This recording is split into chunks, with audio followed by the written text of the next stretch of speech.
La proportionnalité. Plus précisément, cette vidéo aborde les grandeurs directement proportionnelles. Comment reconnaître ce type de grandeur? Tout d'abord en utilisant les rapports internes. Des grandeurs sont dites directement proportionnelles lorsqu'une grandeur x, c'est-à-dire la première ligne de notre tableau, est multipliée ou divisée par un nombre non nul. L'autre grandeur, y, est également multipliée ou divisée par ce même nombre. Observons notre exemple. Si je choisis la grandeur x qui vaut 2 et que je la multiplie par 5, cela me donne 10. Je réalise exactement le même calcul avec la valeur y correspondante. Je multiplie 4 par 5 et j'obtiens 20. Ce nombre, 5, est appelé le rapport interne. Deuxième méthode, en utilisant le rapport externe ou le coefficient de proportionnalité. Ce nombre porte donc déjà deux noms différents. Voyons voir. Des grandeurs sont dites directement proportionnelles lorsque chaque grandeur x est multipliée par un même nombre non nul pour obtenir la grandeur y correspondante. C'est-à-dire, cette fois-ci, je dessine ma flèche allant de la grandeur x à la grandeur y.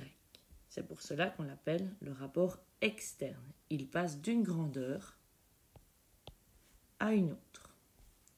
Par quel nombre font-ils multiplier le nombre 2 pour obtenir le nombre 4? Ici, c'est facile. On le multiplie par 2. S'il s'agit d'un tableau de grandeur directement proportionnelle, chaque valeur x va être multipliée par 2 pour obtenir la valeur y correspondante. Vérifions. 1 fois 2, 2. 3 fois 2, 6. 5 fois 2, 10, etc. Comment déterminer le nombre 2?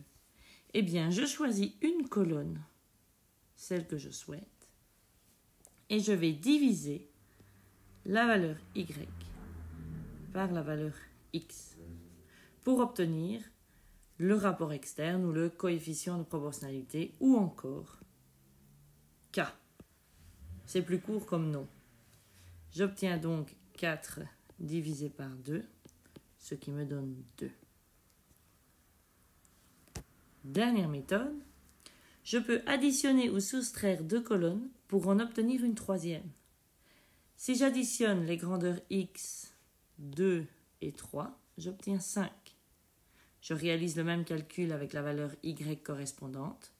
4 plus 6, ça me donne bien 10.